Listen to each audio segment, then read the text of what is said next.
BC జాతీయ సంక్షేమ సంఘం జాతీయ ఉపాధ్యక్షులు గుజ్జ సత్యం గారు మనతో ఉన్నారు. ఒకసారి మాట్లాడే ప్రయత్నం చేద్దాం. బహుజనుల పరిస్థితి కావచ్చు, బీసీల ఆ రాజకీయ అడుగులు కావచ్చు ఎటువైపు ఉంటాయో ఒకసారి చర్చించే ప్రయత్నం చేద్దాం. అన్న నమస్తే. నమస్తే అన్న, చెప్పండి. బీసీల వైపు అన్ని పార్టీలు చూస్తూ ఉన్నాయి. ఇప్పుడు అటు అన్ని అంటే ఈ గతంలో బీసీ అంటేనే దూరం పెట్టిన నాయకులు కూడా ఇలా బీసీలను ముఖ్యమంత్రులను చేస్తాం, బీసీలను అధ్యక్షులను చేస్తామని చెప్పేసి ప్రకటన చేస్తూ ఉన్నారు. ఇప్పుడు బీసీల అడుగులు ఏ పార్టీ వైపు ఉండబోతా ఉన్నాయి? ఈ సమయంలో అటు బీజేపీ బీసీలకు న్యాయం చేస్తూ ఉంటుంది, అటు బీఆర్ఎస్ ఈ మధ్యకాలంలో కల్వకుంట్ల కవిత చెప్తా ఉంది నేను బీసీలకు న్యాయం చేస్తా, వాళ్ళ పక్షాన్ని నిలబడతాను. ఇటు కాంగ్రెస్ బీసీలకు న్యాయం చేస్తూ ఉంటుంది. మరి బీసీలు అసలు ఏ పార్టీ వైపు నిలబడితే బాగుంటుంది ఈ సమయంలో? అసలు వాళ్ళ అడుగులు ఎటువైపు ఉండబోతున్నాయి? స్థానిక ఎన్నికలు కూడా రాబోతూ ఉన్నాయి. ఎట్లా ఉంది బీసీల పరిస్థితి, ఎట్లా ఉండబోతా ఉన్నాయి? మీరు చూస్తే గడిచిన దశాబ్ద కాలంగా తెలంగాణలో జరుగుతున్న బీసీ ఉద్యమాలు, ఆర్ కృష్ణన్న సుదీర్ఘకాలం పాటు చేసిన ఉద్యమాలు, ఆయన తీసుకొచ్చిన చైతన్యము, ఈ ఉద్యమాల పరంగా బీసీ ఉద్యమం అనేది గ్రామ స్థాయికి కూడా చేరింది. మంచి చైతన్యం పొందిరు. మనం ఏం కోల్పోతున్నాం, ఏం నష్టపోతున్నాం, అసలు ఏం జరుగుతుందన్న విషయంలో అవగాహనకు వచ్చిన ఈ బీసీ వర్గాలు. సో బీసీలు ఎప్పుడు కూడా ఒక పార్టీల వైపులో అడుగులేసే పరిస్థితి లేవు, పార్టీలే బీసీల వైపు అడుగులేసే అవసరం ఉంది. ఈరోజు మీరు చూస్తే జైబీసీ నినాదం తీసుకున్న ప్రతి పార్టీ జైబీసీ నినాదం తీసుకుంది. జైబీసీ అంటుంది మేము బీసీల కోసం ఇది చేస్తూ ఉంటున్నాయి, మేము బీసీల కోసం అది చేస్తూ ఉంటున్నాయి. మొన్నటి వరకు జాతీయ పార్టీ బీజేపీ కులగణన చేస్తే హిందూ మతం చీలిపోతుంది, భారతదేశము చీలికలు పేలికలు అయిపోతుంది అని చెప్పిన భారతీయ జనతా పార్టీ ఈరోజు జనగణనలో కులగణన చేయడానికి అంటే బీసీలు అడుగుతున్న, బీసీలు ఉద్యమం చేస్తున్న అంశాల పట్ల ఇవి న్యాయమైనవి అన్న విషయానికి అన్ని రాజకీయ పార్టీలు వచ్చినాయి. మాకు 70 సంవత్సరాలుగా జరిగిన బీసీలకు జరిగిన అన్యాయం పైన వాళ్ళు ఒక అవగాహనకు వచ్చారు. నిజానికి బీసీలలో పోరాటంలో నిజాయితీ ఉంది, నిజం ఉందన్న విషయాన్ని గ్రహించే అన్ని రాజకీయ పార్టీలు జేబీసీ నినాదం అందుకున్నాయి. సో ప్రజలు ఎప్పుడు పార్టీల వెంట వెళ్ళే పరిస్థితి లేదు, పార్టీలే బీసీల వెంట వచ్చే పరిస్థితి వచ్చింది. ఓకేనా? స్థానిక ఎన్నికలు రాబోతూ ఉన్నాయి తెలంగాణలో. సర్పంచ్ల కాంచెలు అంటే గ్రామాలు ఎంత ప్రతిష్టంగా ఉంటే మండలాలంతా అని ఇవంతా సామెతలు గతంలో ఉన్నాయి. గ్రామ స్థాయి నుండి ఒక మార్పు అయితే రావాల్సిన అవసరం ఉంది, ఓటు చైతన్యం రావాల్సిన అవసరం ఉంది. మరి ఇప్పుడు సర్పంచ్లు ఏ ఊర్లో చూసినా నార్మల్గా చూస్తే రెడ్డిలు, తర్వాత బీసీలు తక్కువ స్థానంలో బీసీలు, ఇక రిజర్వేషన్ ఉన్న స్థానంలో వీటి గురించి మాట్లాడాల్సిన అవసరం లేదు. ఈ గ్రామ స్థాయిలో ఓటు చైతన్య దిశగా బీసీలు ఏమైనా ప్రయత్నం చేస్తూ ఉన్నారు నాయకులుగా? ఇప్పుడు మీరు పల్లెల్లోంచి మనకు సర్పంచులుగా, వార్డు మెంబర్లుగా, జెడ్పీటీసీలుగా, ఎంపీటీసీలుగా బీసీలు రాజకీయం వైపులు అడుగులు వేస్తే అవి ప్రాథమిక దశలు. అలాంటి దశల్లో రిజర్వేషన్లు ఉండాలన్న ఉద్దేశంతో జాతీయ బీసీ సంక్షేమ సంఘం ఆర్ కృష్ణన్న గారు కొన్ని సంవత్సరాలుగా మాకు స్థానిక సంస్థల్లో రిజర్వేషన్లు మేమెంతో మాకంత ఉండాలి, 50% పైగా ఉన్న మాకు మీరు 50% ప్రొవైడ్ చేయాలి, ఖచ్చితంగా మాకు ఆ రిజర్వేషన్లు ఇవ్వాలని ఆ పోరాటంలో భాగంగానే కాంగ్రెస్ పార్టీ 42% స్థానిక సంస్థల్లో రిజర్వేషన్లు ఇస్తానని చెప్పింది. సో ఇప్పుడు వచ్చే ఎన్నికల్లో కూడా చట్టంగా రూపొందించి మా డిమాండ్ ఏంటంటే 42% అధికారికంగా రిజర్వేషన్లు, రాజకీయ రిజర్వేషన్లని అధికారికంగా చేపట్టి ఆ రిజర్వేషన్లను ఏర్పాటు చేస్తే మీరు గ్రామాల్లోకి వెళ్తే ఎక్కడికి పోయినా సర్పంచులు కానీ, వార్డు మెంబర్లు కానీ, జెడ్పీటీసీలు, ఎంపీటీసీలుగా మన బిడ్డలు 42%కి పైగా వస్తారు. రిజర్వేషన్లో 42% వస్తారు, జనరల్ దాంట్లో వస్తారు. సో ఆ రకంగా 50%కి పైగా రాజ్యాధికారంలో, రాజకీయంలో మనకు భాగం ఉంటుంది. సో బీసీల్లో వచ్చిన చైతన్యం వల్ల కూడా మనం ఓటు ఎవరికో వేసి ఇంకెవరినో అడిగితే బాగుంటుందన్న విషయాన్ని కూడా బీసీలు గ్రహించారు.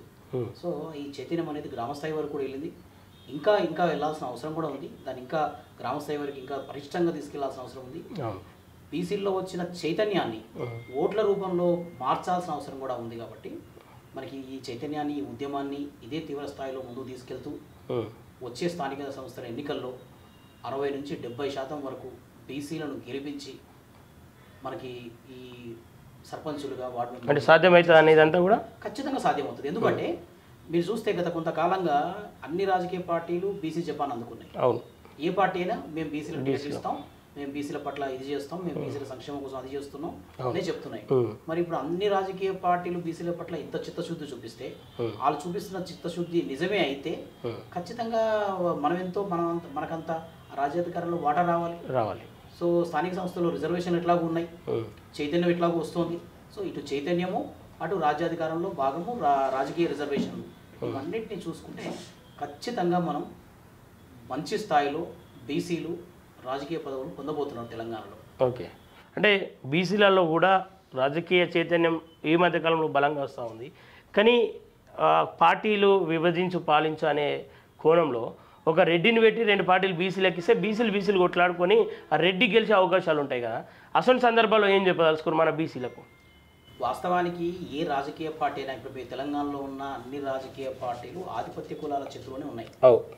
ఏవి కూడా బీసీల చేతుల్లో లేవు. జెండాలు మోసే దగ్గర, జెండాలు పట్టుకునే దగ్గర బీసీలు ఉంటారు. అధికారం పంచుకునే దగ్గర ఆధిపత్య కులాలే ఉంటాయి. రైట్. కానీ అనూహ్యంగా తెలంగాణలో గత సంవత్సర కాలంగా కాంగ్రెస్ పార్టీ ఇచ్చిన కామారెడ్డి డిక్లరేషన్ ప్రకారం స్థానిక సంస్థల్లో ఎలక్షన్లో ఖచ్చితంగా మీరెంతో మీకు అంతా ఇస్తామని చెప్పింది. ఈ చెప్పడంలో భాగంగానే మనము జనగణనలో కులగణన చేయాలి అని చెప్పినాం.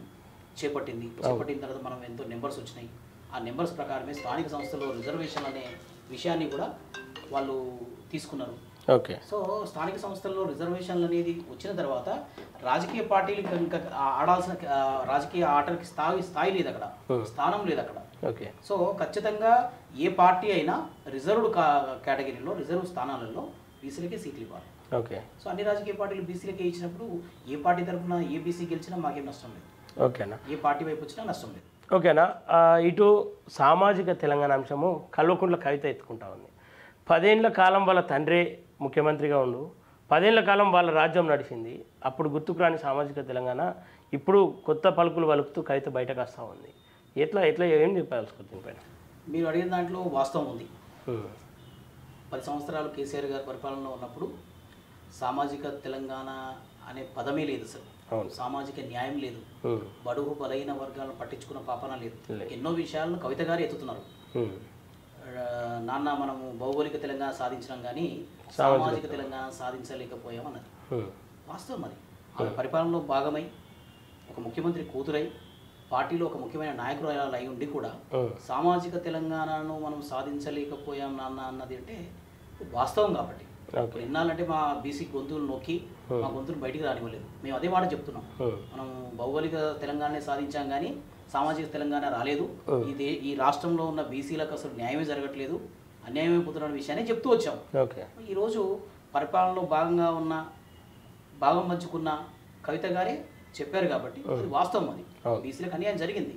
సో ఈరోజు బీసీలకు న్యాయం చేయడానికి ఏ పార్టీ వచ్చినా, అటు బీజేపీ వచ్చినా, ఇటు కాంగ్రెస్ వచ్చినా, ప్రాంతీయ పార్టీలైన బీఆర్ఎస్ వచ్చినా, రేపు పొద్దున కవిత గారు ఏదైనా కొత్త రాజకీయ పార్టీ పెట్టి మేము బీసీలకు న్యాయం చేస్తామని చెప్పినా మేము ఖచ్చితంగా ఆహ్వానిస్తాం. ఇప్పుడు ఈరోజు కాంగ్రెస్ పార్టీ జేబీసీ అంటుంది, స్థానిక సంస్థల రిజర్వేషన్లు అంటుంది, కామారెడ్డి డిక్లరేషన్ అంటుంది, ప్రత్యేక నిధులు అంటుంది. అటు జాతీయ పార్టీలైన బీజేపీ జనగణనలో కులగణన చేస్తామంటుంది. సో అనూహ్యంగా అన్ని రాజకీయ పార్టీలు జేబీసీ నినాదాన్ని ఎత్తుకునే పరిస్థితి వచ్చింది. కాబట్టి ఇంకా కొత్త పార్టీ ఎవరైనా వచ్చి బీసీ అజెండా పైనే వస్తే కూడా ఇక్కడ వాక్యూమ్ ఉంది, అవసరం ఉంది. తెలంగాణలో బీసీలు స్వాగతిస్తారు కూడా. ఓకే. కానీ కవిత మాటలు నమ్మే ప్రసక్తి ఉందంటారా మరి? ఏ రాజకీయ పార్టీ అయినా కొత్త నాయకులు ఎవరైనా వచ్చినా తెలంగాణలో ఉన్న ప్రజలని మోసం చేస్తే మోసపోయేంత అమాయకులేం కాదు. అన్ని తెలంగాణ అంటేనే పోరాటాల పురిటిగడ్డ. సో ఒక ఉద్యమ నాయకుడు ఎందుకు వస్తున్నారు మీరు చూస్తే జై తెలంగాణ అన్న నినాదాన్ని ఎంతో మంది ఎత్తుకున్నారు. ఎన్నో పార్టీలు, కొత్త పార్టీలు కూడా ఆ నినాదంలో భాగమే వచ్చినాయి. కానీ ఆహ్వానించారు, స్వీకరించారు తెలంగాణ ప్రజలు. కానీ చివరికి ఎవరైతే యాక్చువల్గా నిజంగా కష్టపడి పనిచేస్తారో, ఎవరి నినాదంలో నిజాయితీ ఉందో వాళ్ళ వెంటనే నడిచినాయి రాజకీయ పార్టీ. ఆ రకంగానే మనం ఈరోజు తెలంగాణ సాధించుకున్నాం. జైబీసీ కూడా అలాంటి నినాదమే. ఏ రాజకీయ పార్టీ కవిత కూతురే కాదు, రేపు పొద్దున ఇంకెవరైనా సరే, ఏ రెడ్డో లేదంటే ఇంకే ఆధిపత్య కులం నుంచి నిజంగా నాయకుడు ఒకరు వచ్చి మేము మీకు మంచి చేస్తాం అంటే ఆహ్వానిస్తాం. కానీ మీ జైబీసీ నినాదంలో ఏమాత్రం మోసపూరితంగా కానీ కుట్రపూరితంగా ఉంటే గ్రహించలేనంత అమాయకులు కాదు తెలంగాణ బిడ్డలు. సో తొందరలోనే వాళ్ళ నిజాయితీతో బయటపడుతుంది. ఇప్పుడు ఏదైనా నిజాయితీ జైబీసీ అన్నంత మాత్రమే కాదుగా మీ చేష్టల్లో, మీరు చేసే పనులలో, మీ సిద్ధాంతంలో కనపడాలి జేబీసీ అనేది. సో అది నిజంగా బీసీల కోసమే కట్టుబడి, బీసీల అభ్యున్నతి కొరకే, బీసీల రాజ్యాధి కోసమే మేము పనిచేస్తామంటే ఖచ్చితంగా ఆహ్వానిస్తాం. ఓకేనా, అంటే తెలంగాణలో మరో పార్టీకి అవకాశం ఉందని చెప్పేసి మీరు అంటా ఉన్నారు. ఖచ్చితంగా అవకాశం ఉంది. ఎందుకంటే అది ఎందుకు మరి బీసీ నాయకులు ఎందుకు దాన్ని ఫుల్ఫిల్ చేయలేకపోతా ఉన్నారు? ఎంతకాలం అగ్రవర్ణాలు పార్టీలు పెడతా ఉన్నాయి, అగ్రవర్ణాల కింద ఈ సీటు ఈ బీసీకి, ఆ సీటు ఆ ఎస్సీకి, ఈ సీటు మావన్కి, ఆ సీటు మావన్కి అని చెప్పేసి, అంటే వాళ్ళ కింద సీట్లు వాళ్ళు చెప్పిన కాడ ఉండడమే కాకుండా మన సీట్లు మనం ఎందుకు నియమించుకోలేకపోతున్నాం? రాజకీయ పార్టీలు పెట్టాలన్న ఆలోచనతో మీరు గతంలో చూస్తే దేవేందర్ గౌడ్ గారు కూడా ఆయన ఒక పార్టీ పెట్టిరు. బీసీ బిడ్డ కాసాని జ్ఞానేశ్వర్ గారు కూడా ఒక పార్టీ పెట్టిరు. బీసీలు ప్రయత్నాలు చేసిరు, కానీ ఆ ప్రాసెస్లో భాగంగా సక్సెస్ పొందలేకపోయారు. సో ఇప్పుడున్న పరిస్థితుల్లో తెలంగాణలో ఒక బీసీ పార్టీకి అవకాశం ఉంది, ఖచ్చితంగా రావాల్సిన అవసరం ఉంది, తెలంగాణ నుంచే పుట్టాల్సిన అవసరం ఉంది. సో కొత్త పార్టీలకి తెలంగాణలో అవకాశం ఉంది ఖచ్చితంగా. అది తొందరలోనే మనం కొత్త పార్టీలు కూడా చూడబోతున్నాం. ఓకేనా, అంటే ఆర్ కృష్ణయ్య నుండి ఏమన్నా ఆశించచ్చా? ఖచ్చితంగా మేము కూడా చాలా రోజుల నుంచి కూడా చెప్తూ వస్తున్నాం, ఒక రాజకీయ పార్టీ కోసం సరైన సమయం కోసం వేచి చూస్తున్నాం. సరైన పార్టీ సమయంలో సరైన నిర్ణయంలో మాకు కూడా విపరీతమైన ఒత్తిడి ఉంది. బీసీ వర్గాల నుంచి, బీసీ సంఘాల నుంచి, కుల సంఘాల నుంచి. ఆర్ కృష్ణయ్య గారు కూడా చాలా వేదికల మీద చాలాసార్లు చెప్పారు రాజకీయ పార్టీ పెట్టే ఆలోచన ఉంది అన్న విషయం. సో అదేంటంటే తగిన ప్లాట్ఫామ్ కావాలి, సమయం కూడా కావాలి. చేతల్లో గత 40 సంవత్సరాలుగా ఉద్యమం చేస్తున్న కృష్ణయ్య గారు ఈ రోజు చైతన్యం మీరు చూస్తే గత 2-3 సంవత్సరాలుగా విపరీతమైన బీసీలలో చైతన్యం వచ్చింది. సో ఇది రైట్ టైం. సో కృష్ణయ్య గారి దగ్గర నుంచి కూడా మీరు రాజకీయ పార్టీ వచ్చే అవకాశం ఉంది, ఆయన కూడా పెట్టే అవకాశం ఉంది, పెట్టించే అవకాశం కూడా ఉంది. ఓకే, అంటే బీజేపీలో ప్రస్తుతం బీజేపీ నుండి రాజ్యసభ సభ్యునిగా ఉన్నారు, అందులో ఇబ్బంది కాదా మరి? కొత్త రాజకీయ పార్టీ పెట్టాలనుకున్నప్పుడు ఆ బీజేపీ నుంచి బయటికి రావడము, లేదంటే ఇంకొద్ది కాలం వెయిట్ చూసి 1-2 సంవత్సరాల్లో, ఇంకా మనకి ఎలక్షన్లు 3.5 సంవత్సరాలు ఉన్నాయి. సో ఎలక్షన్ల ముందు ఆలోచన బట్టి వివిధ వర్గాలను సంప్రదించి తగిన సమయంలో రాజకీయ పార్టీ వస్తుంది. రాజకీయ పార్టీ కానీ కృష్ణన్న ఇప్పటికే అనేక పార్టీల నుండి రాజ్యసభ సభ్యునిగా ఎన్నికైండు. పార్టీల అంటే ఒక పార్టీలో నిలకడగా ఉండడు అని చెప్పేసి ఒక నానుడు ఉంది, దానిపైన ఏం చెప్పదలుచుకుంది? కృష్ణన్న గారు ఏ రోజు కూడా నాకు పదవి కావాలని చెప్పి ఏ రాజకీయ పార్టీ మెట్లెక్కలే. ఓకే, రాజకీయ పార్టీలే ఆయన ఇంటి మెట్లు ఎక్కినాయి. మీ సేవలు గుర్తించి మీలాంటి బీసీ నాయకులు మా పార్టీలో ఉంటే మా పార్టీకి వన్నీ తెచ్చిన వాళ్ళు అవుతారు, మా పార్టీ కండవ కింద బీసీలకు సేవ చేయండి అని చెప్పి కృష్ణన్న దగ్గరికి వచ్చి ఆయన ఆహ్వానించి పార్టీలోకి తీసుకున్నారు, పదవులు ఇచ్చారు. ఆయన ఏ రోజు కూడా ఏ పార్టీకి స్వీకరించే సమయంలో కూడా ఆయన ఏ పార్టీ కార్యకర్త కాదు, ఏ పార్టీకి సేవ చేసిన వ్యక్తి కాదు. బీసీల సేవ కొరకు బీసీల పట్లనే ఉన్న నిబద్ధతతో ఉన్న నాయకుడు. ఆయన పదవి తీసుకోవడానికి ముందు రోజు పార్టీ సభ్యత్వం తీసుకున్న దాఖలాలు ఉన్నాయి మీరు చూస్తే. సో ఏ రోజు కూడా ఆయన పదవుల వెంటనో పార్టీల వెంటనో పరిగెత్తలేదు, పదవులు పార్టీలే ఆయన వెంట పరిగెత్తినాయి. సో అది బీసీల గొంతుగా వినిపించడానికే ఆయన పార్టీ పదవిని ఒక అలంకారప్రాయంగా తీసుకున్నాడే కానీ ఈ రోజు కూడా ఆయనకు ఏదో పదవి, జాతీయ బీసీ సంక్షేమ సంఘం జాతీయ అధ్యక్షుడు అంటేనే అన్నకి చాలా గర్వంగా ఉంటుంది, ఆనందంగా ఉంటాడు. ఆయన రాజ్యసభ సభ్యుడు అనడం కన్నా కూడా, ఈ ఎమ్మెల్యేను అనడం కన్నా కూడా ఆయన జాతీయ బీసీ సంక్షేమ సంఘం జాతీయ అధ్యక్షుడు అంటే సంతోషం ఉంటుంది. ఓకే, నిజంగా బీసీ అంశాన్ని మొదట కృష్ణన్న ఎత్తుకున్నప్పుడు అప్పటికి కూడా అందరూ పిచ్చోనిగా చూసారు కృష్ణన్నను. ఆ తర్వాత ఆ బీసీ అప్పుడు మొదలైన బీసీ ఉద్యమం ఇప్పుడు ఒక ఉప్పెన్లా మొదలవుతుంది. నిజంగా పార్టీ పెట్టే ఆలోచన ఆయన కృష్ణన్నకు ఉందా, లేదంటే మీ అభిప్రాయం అది?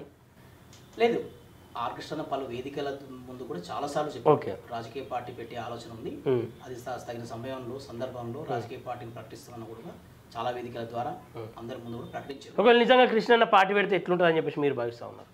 ప్రజలు స్వీకరిస్తారా? అద్భుతంగా స్వీకరిస్తారు. ఎందుకంటే ఆయన మీద ఎన్నో అసలు ఆయనకి ఏ పదవి లేనప్పుడే ఎన్నో వందల జీవోలు సాధించి ప్రజల పక్షాన బీసీల పక్షాన ఉద్యమం చేసి ఆ ఉద్యమం ఫలితాలను రాబట్టాడు. మరి అలాంటి వ్యక్తి పార్టీ పెట్టి అధికారంలోకి వస్తే బీసీలకు అద్భుతమైన స్వర్ణయుగం కదా. సో ఆ రకంగా బీసీలు ఆయన నమ్మే పరిస్థితిలో ఉన్నారు. బీసీల నుంచి చాలా కాలంగా ఒత్తిడి ఉంది కృష్ణ పైన, మీరు పార్టీ పెట్టండి, మేము మీ వెంట నడుస్తామని చెప్పేసి చాలా కాలంగా ఒత్తిడి ఉంది. ఓకే, ఈ మధ్య కాలంలో బీసీ మూమెంట్ను అవకాశంగా తీసుకొని తీన్మార్ మల్లన్న కూడా కొత్త పార్టీ పెట్టబోతా ఉన్నాడు. బీసీ గొంతుక తీన్మార్ మల్లన్న, బీసీల అండదండ తీన్మార్ మల్లన్న అనేది ఒకటి పోటీ అవుతా ఉంది. అది దాన్ని ఎట్లా చూస్తారు మీరు? మరి కృష్ణన్న 40 సంవత్సరాలుగా తీసుకొచ్చిన చైతన్యం ద్వారా బీసీలలో ఎంతో మంది నాయకులు తయారయ్యారు. ఓకే, అందులో తీన్మార్ మల్లన్న గారు ఒకరు. మాలాంటి నాయకులు ఎన్నో కొన్ని వేల మంది నాయకులు వివిధ పార్టీలో పనిచేస్తున్నారు, కుల సంఘాల్లోనూ సామాజిక సంస్థల్లో పనిచేస్తూ కొన్ని వందల మంది నాయకులు ఉన్నారు. అలాగే తిరుమల మల్లన్న గారు కూడా ఒక రాజకీయ పార్టీ పెట్టొచ్చు. ఓకే. ఎందుకంటే తిరుమల మల్లన్న గారి కూడా చాలాసార్లు కృష్ణన్న మద్దతు తెలిపిండు. ఆయన రాజకీయ పార్టీ ఆయన బీసీ మీటింగ్లో కూడా చాలాసార్లు వెళ్ళడం జరిగింది, కలిసి చాలా వేదికల మీద పనిచేయడం జరిగింది. సో మేము కవిత గారు జేబీసీ అంటేనే స్వాగతిస్తామన్న బీసీలు, స్వాగతించే పరిస్థితిలో ఉన్న బీసీలు ఒక బీసీ బిడ్డ రాజకీయ పార్టీ పెట్టి జేబీసీ అంటే ఎందుకు వద్దంటారు? ఓకే, అంటే బీసీలందరినీ ఒక ప్లాట్ఫామ్ మీద చూడొచ్చా మరి? ఖచ్చితంగా. ఇప్పుడు ఆధిపత్య ఆ ప్రయత్నం ఏమైనా కృష్ణ చేస్తాడంట అని అనుకుంటారా? ఇప్పుడు ఏ పార్టీలైనా ఏ వేదికలైనా రాబోయే ఏ రాజకీయ పార్టీలైనా కృష్ణని ఒక భీష్మ పితామహుడిలాగా, ఓకే, ఒక బీసీ జాతిపితగా, ఒక పెద్ద మనిషిగా చూస్తారు. ఆ రకంగానే ఆయన అభిప్రాయాలుగానే తీసుకుంటారు, ఆయన సేవలు కానీ వినియోగిస్తారు. ఓకే. ఓకే అన్న, ఫైనల్గా బీసీల ఓటు చైతన్య దిశగా బీసీ సంఘాలుగా బీసీ నాయకులుగా ఏదైనా ప్రయత్నాలు చేస్తున్నారో, ఓటు విలువ చెప్పడం కావచ్చు, గ్రామ స్థాయి నుండి తిరిగే ప్రయత్నాలు కావచ్చు, ఏమైనా చేస్తూ ఉన్నారా? ఈ రోజుల్లో మీరు చూస్తే సోషల్ మీడియా వచ్చిన తర్వాత గ్రామాల్లో ఉన్న పిల్లలు అంటే 18 సంవత్సరాలు పైబడిన పిల్లలందరికీ కూడా మొబైల్స్ ఉన్నాయి ఈ రోజు. అవును. సోషల్ మీడియాలో చాలా యాక్టివ్గా ఉంటున్నారు. తెలంగాణ రాజకీయాలు ఏం జరుగుతున్నాయి, ఏమవుతుందన్న విషయం క్షణాల్లో తెలిసిపోతుంది. ప్రతి ఒక్కరికి అవగాహన వచ్చింది. ఈ అవగాహనలో భాగంగానే తెలంగాణలో జరుగుతున్న బీసీ ఉద్యమం పట్ల కూడా అందరికీ అవగాహన వచ్చింది. సో ఆ రకంగా వాళ్ళకున్న అవగాహనతోటి ఏం నష్టపోతున్నాం ఏమవుతున్న విషయం చైతన్యం వచ్చింది ఆల్రెడీ. సో ప్రత్యేకంగా కార్యక్రమాలు మేము ఢిల్లీ, హైదరాబాద్ వేదికగా చాలా కార్యక్రమాలు చేస్తున్నాం. తర్వాత జాతీయ బీసీ సంక్షేమ సంఘం రాష్ట్ర కార్యవర్గము, జిల్లా కార్యవర్గము, మండల, నియోజకవర్గ, గ్రామ కమిటీలలో మేము తరచుగా చైతన్యపరచడానికి సమావేశాలు అవి చేస్తున్నాం. మాకు స్థానిక సంస్థల ఎలక్షన్లు షెడ్యూల్ రావడానికన్నా ముందే మేము బీసీలను చైతన్యపరచడానికి ఒక బీసీ బస్సు యాత్ర కూడా ప్లాన్ చేస్తున్నాం. అంటే ఏ లోపు ఉండబోతాం? స్థానిక ఎన్నికలకా లేదంటే? స్థానిక ఎన్నికలకు యాక్చువల్గా బీసీలను చైతన్యపరుస్తూ ఆ చైతన్యాన్ని ఓట్లుగా మలిచే భాగంలోనే ఈ బస్సు యాత్రలు, చైతన్య యాత్రలు ఉంటాయి. అవి స్థానిక సంస్థల ఎన్నికలు జరుగుతాయి. రేపొద్దున వచ్చే 3 సంవత్సరాలు వచ్చే ఎన్నికలకు ఉంటాయి. సో చైతన్యాన్ని ఓటు బ్యాంక్గా మార్చాల్సిన అవసరం ఉంది. ఓకే అన్న, anyway thank you so much అన్న. బీసీల పట్ల ఖచ్చితంగా నాయకులందరూ కూడా ఏకతాటి మీదకి రావాలని మనస్ఫూర్తిగా కోరుకుంటూ, ఓకే చూస్తున్నారు కదా బీసీ రాజకీయం అయితే వేడిగా ఉందని చెప్పేసి అనుకోవచ్చు. ఎప్పుడైతే అగ్రవర్ణ పార్టీలన్నీ కూడా ఈరోజు బీసీల వైపు చూస్తున్నాయంటే అది ఖచ్చితంగా బీసీ నాయకులది కావచ్చు, బీసీ గొంతులందరికీ కూడా అది విజయం అని చెప్పచ్చు. ఈరోజు అసలు కులగణనే చేయమన్న వాళ్ళు కూడా జనగణన కులగణనను కేంద్ర ప్రభుత్వం ప్రకటించడం కూడా ఒక విజయంగా చూసుకోవచ్చు. ఇంకా ఓటు చైతన్యం కూడా రావాల్సిన అవసరం ఎంతైనా ఉంది. బీసీలంతా కూడా, బీసీలే కాకుండా ఎస్సీ ఎస్టీలంతా కూడా ఓటు చైతన్యం కావాలి. సరైన వ్యక్తికి ఓట్లు వేసుకొని ఆ బీసీ మూమెంట్ కావచ్చు, లేదంటే బీసీ మన ఐక్యత, బహుజనుల ఐక్యత కూడా చాటుకోవాల్సిన అవసరం ఈ స్థానిక ఎన్నికలు మనకు ఒక వేదికగా మలుచుకోవాలని చెప్పేసి మేము కూడా మనస్ఫూర్తిగా కోరుకుంటూ చూస్తున్నాం. Colours TV, thank you everyone. విదేశాల్లో ఉన్నత విద్యను చదువుకోవాలని అనుకుంటున్నారా? అయితే వెంటనే ఫ్లైగ్రాడ్ ఓవర్సీస్ ఎడ్యుకేషన్ కన్సల్టెన్సీని సంప్రదించండి. మీ విదేశీ కలలను సాకారం చేసుకోండి. ఫ్లైగ్రాడ్